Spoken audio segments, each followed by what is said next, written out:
Elle a fait le déplacement avec nous ce matin. Bonjour Saveria. Bonjour Cyril. Territoire Sénat avec une actualité parlementaire et politique qui reste importante. Absolument. Bonjour à tous. Bonjour à tous. Bienvenue dans cette édition. Les inondations meurtrières dans l'Aude. Sur place, les autorités, les élus locaux sont mobilisés. Des inondations et des questions. Y a-t-il eu un défaut d'alerte? Le Premier ministre sera au Sénat cet après-midi pour la séance de questions d'actualité. C'est à suivre en direct sur notre antenne. Dernière ligne droite pour la loi Elan, le texte sur le logement, l'aménagement et le numérique. Le projet de loi sera définitivement adopté cet après-midi. On en parle avec mon invité, la sénatrice centriste du Nord, Valérie Létard. Et puis la réforme de la justice, l'examen du projet de loi reprend tout à l'heure au Sénat.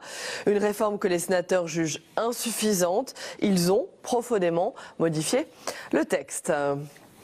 Mais tout d'abord, comment mieux reconnaître les élus locaux, des élus qui se sentent malmenés, stigmatisés parfois, et surtout comment recréer du lien et de la confiance entre les électeurs et leurs élus.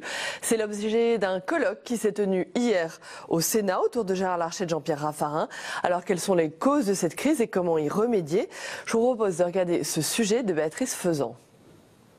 Mal aimés, voire détestés, ils sont en première ligne et sous le feu de toutes les critiques. Sur le terrain, les maires sont à l'origine de tout mot, mais quand on les interroge, ils ne font qu'appliquer des lois établies au niveau national.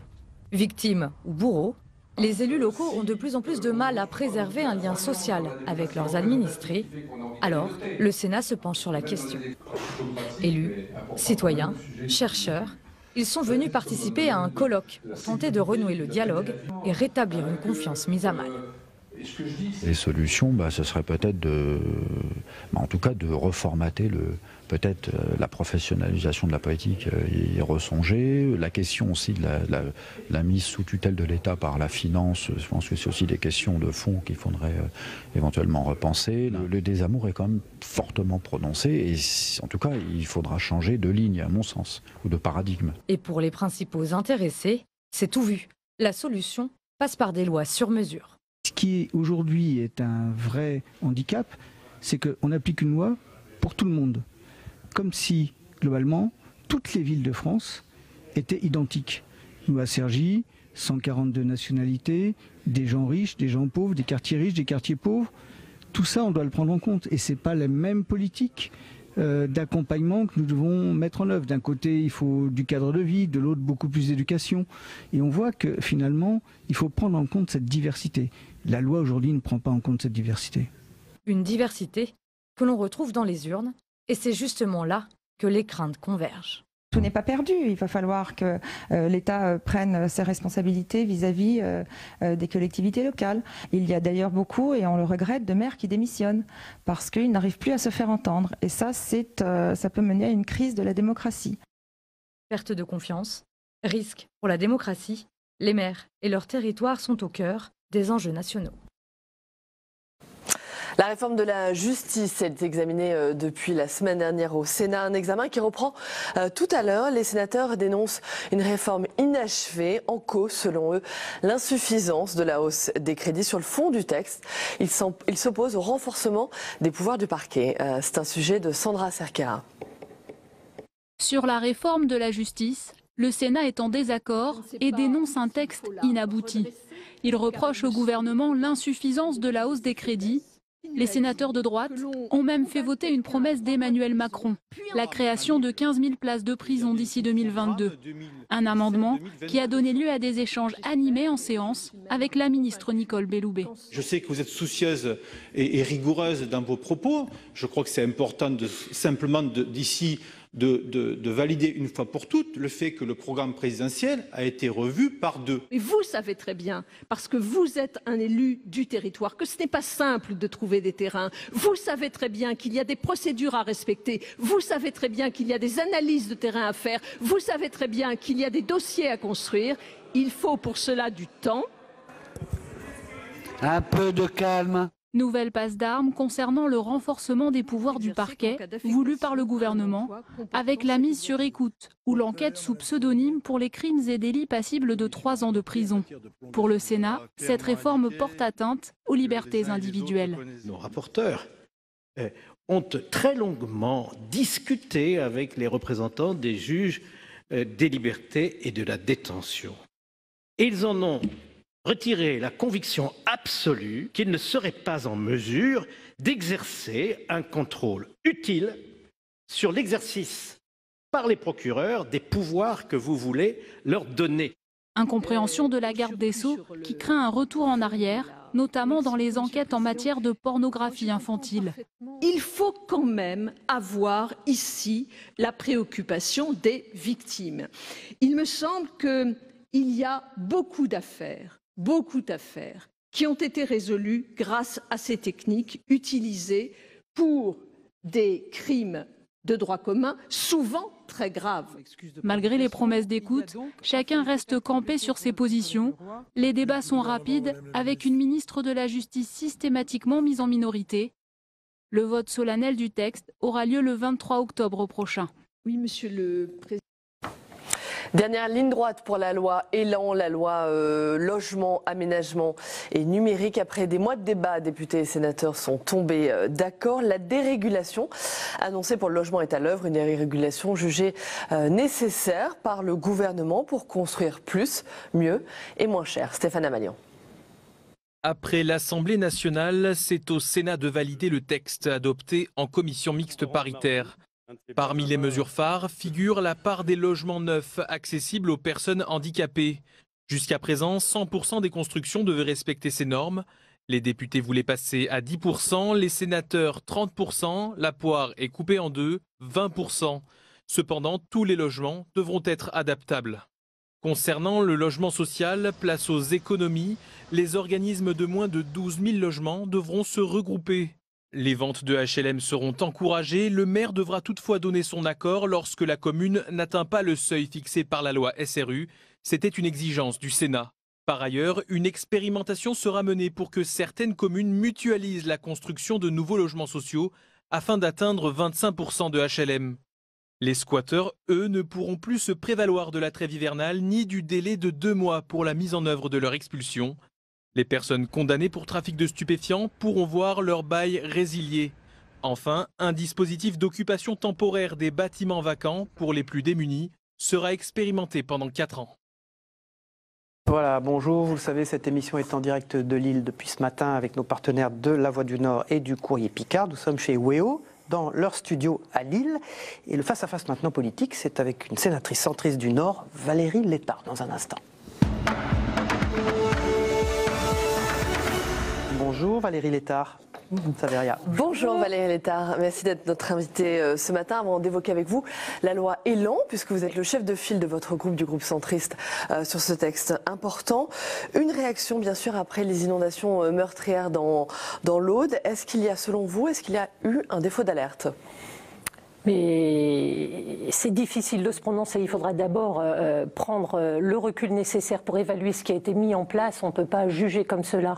Ce qui est sûr, c'est qu'on voit bien que des changements climatiques impactent maintenant le quotidien de nos territoires et de nos populations et qu'il faut changer d'organisation. Et maintenant, il va falloir être beaucoup plus dans l'anticipation, la prévention et rebalayer toutes nos politiques publiques pour faire en sorte de prendre en compte cette nouvelle réalité. Précisément, Xavier Bertrand, que nous venons de recevoir, dit qu'il faut une autre culture de la prévention.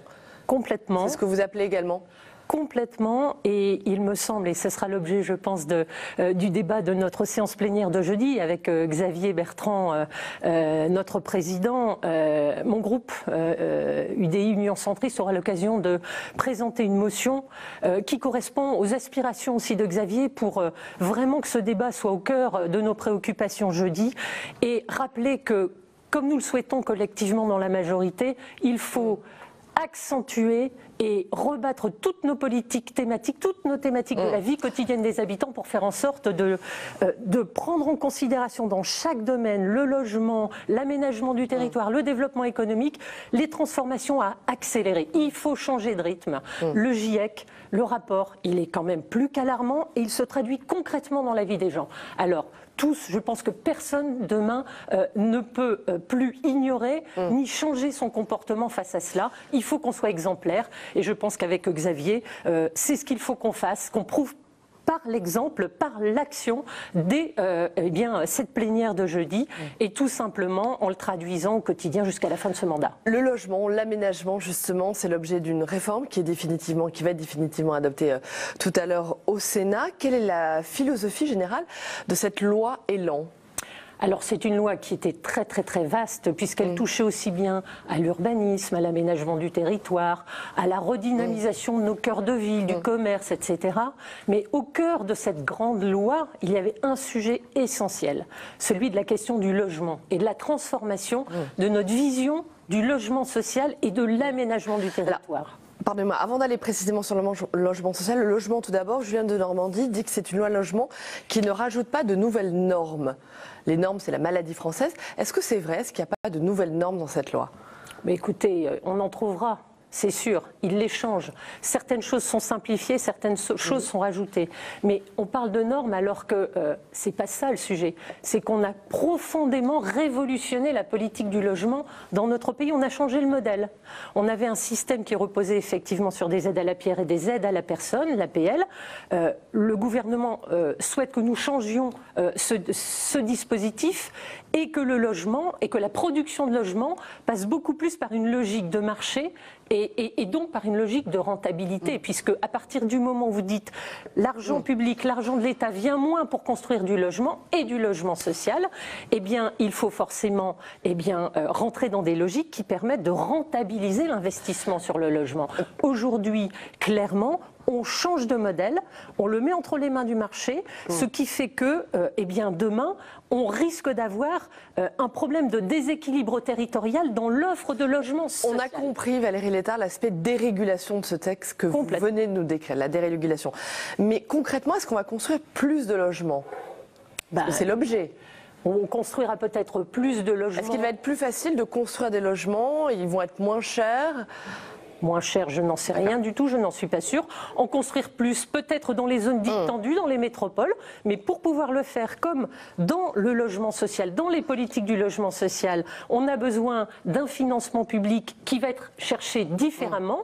Eh bien, nous allons nous retrouver tout simplement dans une logique où, comme on a supprimé au travers de 2 budgets 2018 et 2019 2 fois 800 millions d'euros de financement de fonds propres de nos organismes bailleurs, on va devoir les remplacer par de la vente de patrimoine, donc de la vente de logements locatifs. Alors précisément, dans ce texte, dans ce projet de loi, est prévu, en ce qui concerne le logement social, ce texte prévoit de mettre en vente 40 000 logements HLM par an. 40 000, alors qu'il y a, je le rappelle, 2 millions de personnes en France qui sont mal logées. Est-ce que ça paraît complètement fou de faire ça? Eh bien, en tout cas, pour ma part, c'est pour cela que je voterai contre ce texte, parce que trouver comme système de financement de la construction de logements sociaux la vente d'un patrimoine locatif, c'est-à-dire on vend du locatif pour construire du locatif à destination des gens qui ont besoin de logements aidés, parce qu'ils démarrent dans la vie. C'est ce que dit le gouvernement. Il dit on vend un logement, mais on va en construire 2 ou 3. Ça paraît...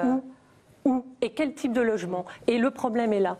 Parce que vous savez qu'au Sénat, il y a une conférence de consensus à l'initiative du président Larcher pour essayer de voir quelles étaient les priorités essentielles. Ce qui est apparu, c'est que le logement, c'est une politique qui se construit dans la proximité.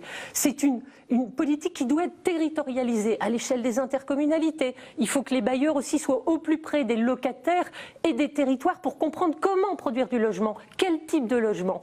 Et aujourd'hui, on est dans une logique où on voit bien que, comme on a changé de modèle, qu'il faut que tout cela soit rentable, qu'on met ça entre les mains d'un système différent, eh bien, pour pouvoir financer effectivement les nouveaux logements que nous allons construire, et quel type de logement, on ne sait pas, on va vendre massivement, donc 40 à 50 000 logements par an dans les territoires, mais sans l'avis conforme des maires, qui ont pourtant garanti les emprunts de ces logements, qui ont souvent donné les terrains et cofinancé ces logements. Mais on n'a aucune garantie que ce qui va être vendu va servir à construire du logement au même endroit.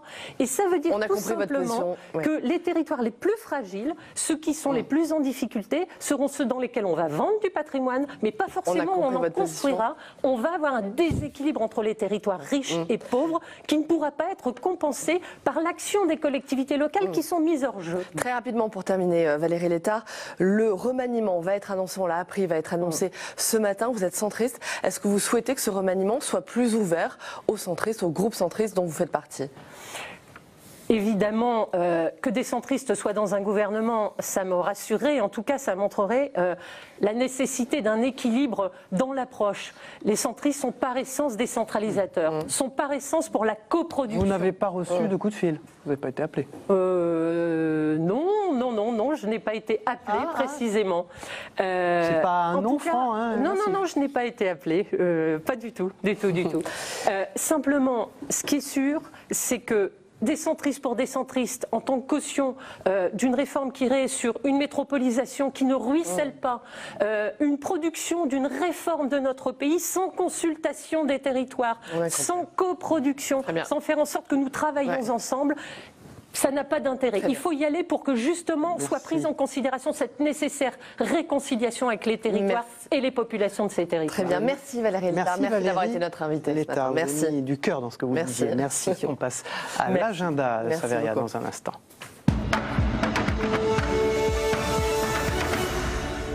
15h30, le vote définitif de la loi Elan au Sénat, dans l'hémicycle, la loi sur le logement, l'aménagement et le numérique. À 16h45, il faudra suivre en direct la séance de questions d'actualité avec, donc, on l'a dit, le nouveau gouvernement qui sera annoncé dans la matinée. Et puis enfin, à 17h45, toujours aujourd'hui en séance, la suite de l'examen du projet de loi sur la justice et l'organisation des juridictions. Oui, ça continue au Sénat. Merci Saveria pour l'agenda.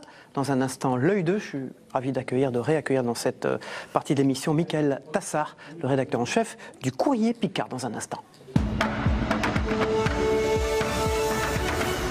Bonjour Michael, merci d'être avec nous ce matin. Bonjour Michael.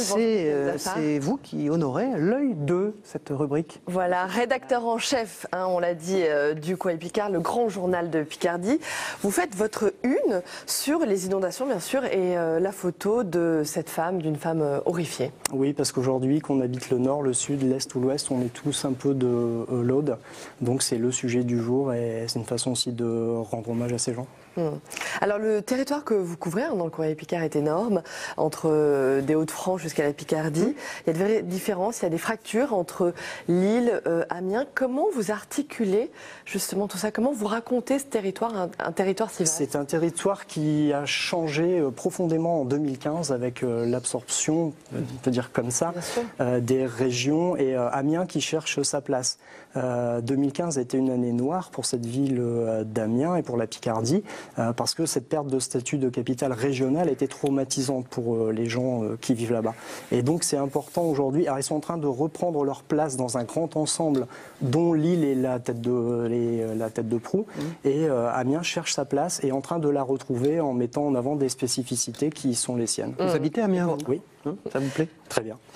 C'est une très belle ville. Et pour terminer, pour ceux qui nous regardent, qui vont lire aujourd'hui le Courrier Picard, on espère qu'ils sont très nombreux bien sûr, dans le Courrier Picard d'aujourd'hui, vous proposez un éclairage sur un sujet dont on parle beaucoup en ce moment, la colère des élus locaux, et en l'occurrence, la colère des élus départementaux. Oui, ce sont les conséquences de la loi NOTRe qui ont donné plus de place aux métropoles. Et aujourd'hui, les départements, là, dans nos éditions de la Somme, nous traitons du Conseil de la Somme, mais c'est le même cas dans l'Aisne ou dans l'Oise. Aujourd'hui, il y a une grande crainte de ces départements qui craignent à terme de n'être plus qu'une caisse d'aide au social et perdent petit à petit beaucoup des compétences qui étaient les leurs. Reste avec nous, Michael Tassard, rédacteur en chef du Courrier Picard. On va faire une mini revue de presse, Saveria, pour terminer.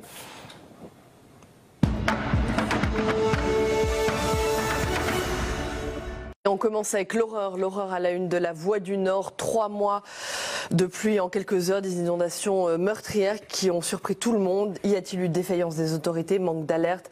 Des questions se posent, des unes différentes pour les autres journaux du groupe Nord-Éclair et Nord-Littoral. Lille sera aux couleurs du Mexique au printemps prochain pour la 9e édition de Lille 3000.